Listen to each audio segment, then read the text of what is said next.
Hello, my name is Yuval Raphael.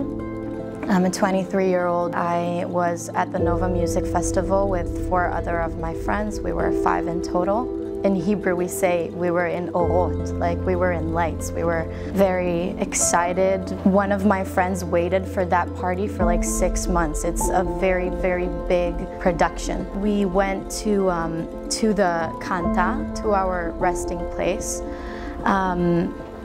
And that's when everything started.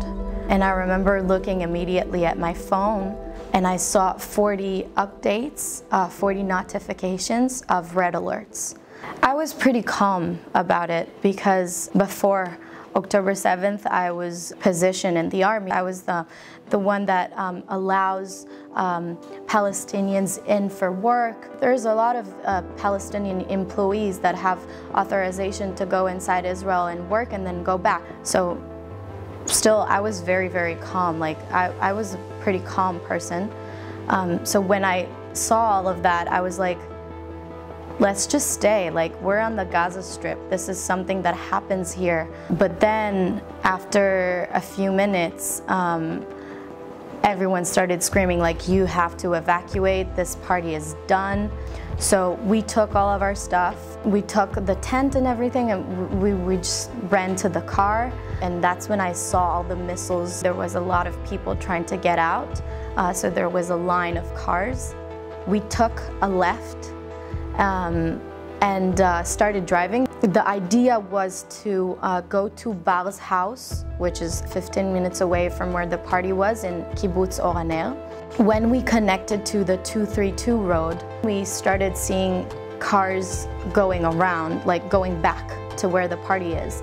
And we couldn't understand what was going on. So we asked someone to stop the car. He opened the window and we asked him what is going on. And they were saying that there is probably a terrorist on the road shooting cars. Obviously, we were not taking any chances, and Adar, the one driving the car, she remembered we saw 2 bomb shelters on both sides of the roads. She decided she wanted to go inside the bomb shelter. So we turned around, we parked the car. There were tons of people there, outside the bomb shelter, inside the bomb shelter. When we went inside, I was constantly with my dad on the phone. And that's when we started hearing gunshots outside. And a lot of the people inside the bomb shelter, they started screaming, it's the military, it's fine. So I'm telling my dad, the military is here, they're handling the situation, it's fine. And then a few minutes later, they started screaming, we have a wounded person outside. And I just deliver everything to my dad back to the phone. Like, that's when the terrorists found us. They went inside the bomb shelter. First of all, they shot everyone that was in the pathway. And then they came inside and they started shooting everyone inside. I dropped my phone. And then what I remember is the pace of the gunshots. It was not like, it was boom, boom, boom, boom, boom, boom, boom. And then the shooting stopped, and because we were on the road, we could hear them going out, slamming the car door, and driving away. And so I looked to my friends, they were alive, and then I looked to my left to the girl that was holding my hand. She was lifeless, and she was dead. Like, her head was like this on my shoulder. I remembered my leg really hurting, and then I looked to my leg and I had this dead body all over my leg. We were around 50 people. After the first shooting, I called my dad to tell him I'm alive, and I was like, Dad, there is dead people, you have to call the police, you have to tell them to get to us. Like, he's processing the whole thing during the conversation. איפה את? תשלח משטרה לפה. אבא, יש מלא מתים, תשלח משטרה לפה. אני שולח.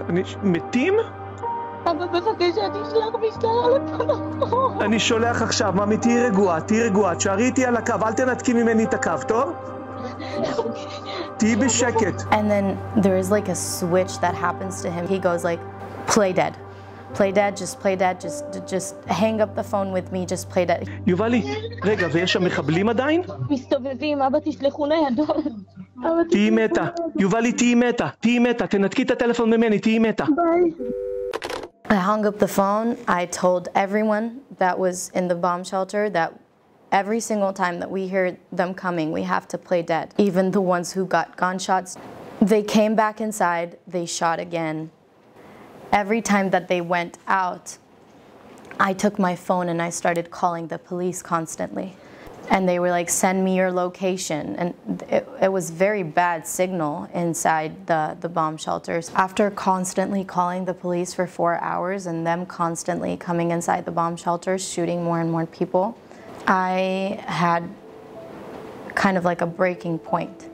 My leg felt like it was gonna explode. It was so hot inside. I remember the last conversation with one of the people that answered the phone from the police. And he told me again, there is a unit coming to you.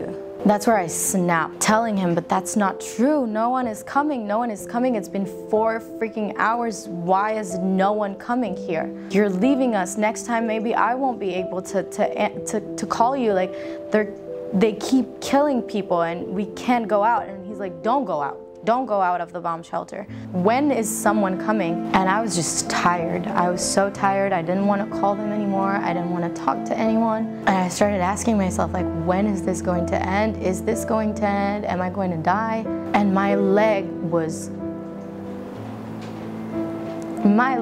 like the hardest part of everything. Like, I could feel my bones in this part starting to crack. And I remember at that point, I was done. אבוש, אני עוד חיה, יש לי גופה ומלא רגליים שנשענות לי על הרגל כבר על 4 שעות. אני חושבת שהצטרכו לקרות לי אותם לחזור. אבל למה הם לא באים? למה אף אחד לא בא? למה? The next time they come, I don't bend down. Like, I stay up, and obviously they're gonna shoot me and put a bullet in me, and that's it. And that, in a very weird way, calmed me down. Like, I knew when it's going to end. Like, I didn't know when the next time they're going to come, but I knew that the next time it's done. Like, I don't feel this pain anymore. I'm not in this situation anymore. I'm done. So, because that calmed me down, I did find the strength the next time they came to fight more and to hide again. Like, I didn't want my life to end there. So, after a few hours, at one point they started throwing grenades inside. The feeling that I remember is that when there was shootings, my heart was racing. But the first time I heard a grenade, I felt like my heart stopped. Like, the bombing was so strong that I felt like a few people that were inside the bomb shelters with us is the Sassi family.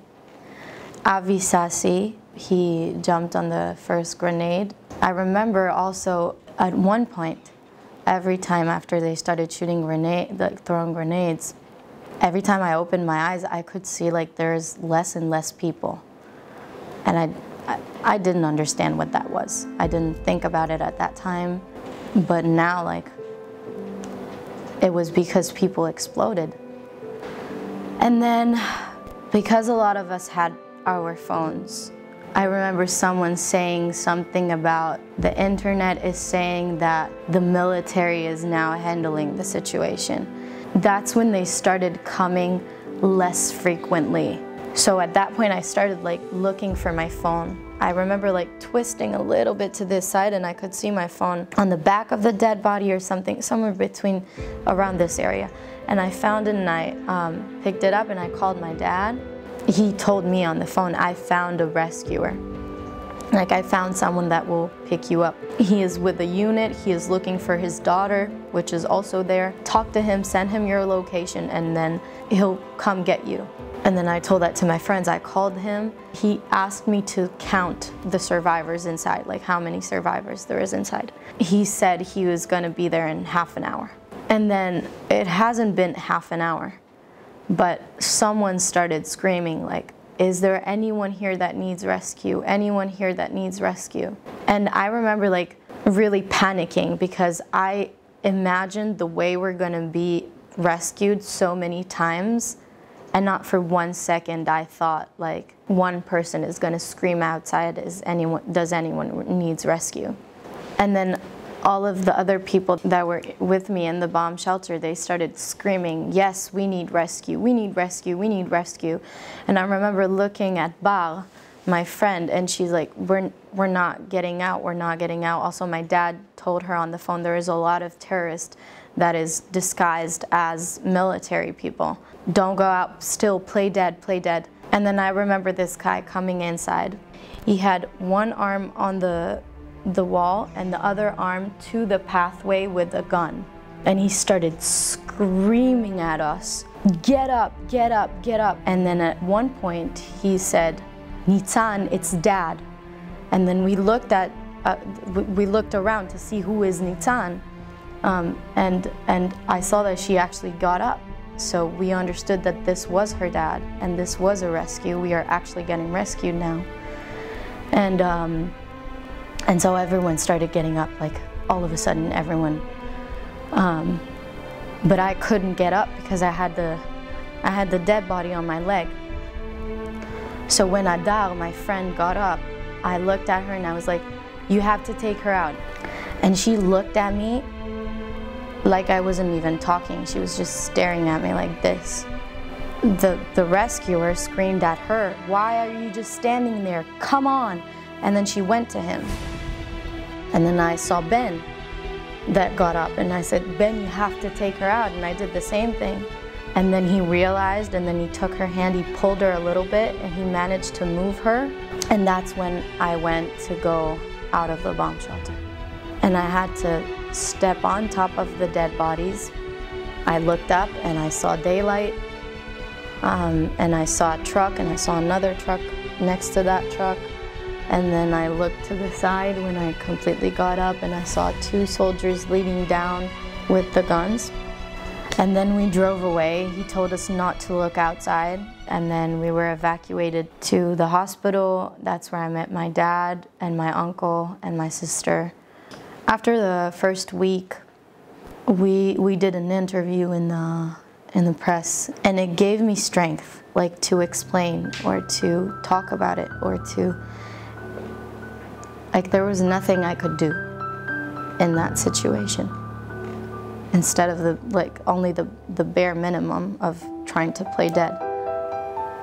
But now I feel like this is my way of fighting this. Like it gives me my strength back to explain and to talk about it and to tell people and to maybe make a change, hopefully, of people understanding what had happened. So it's kind of the way to fight them back. It helps me heal a little bit because it helps me feel like I am fighting back. And also, this cannot happen again.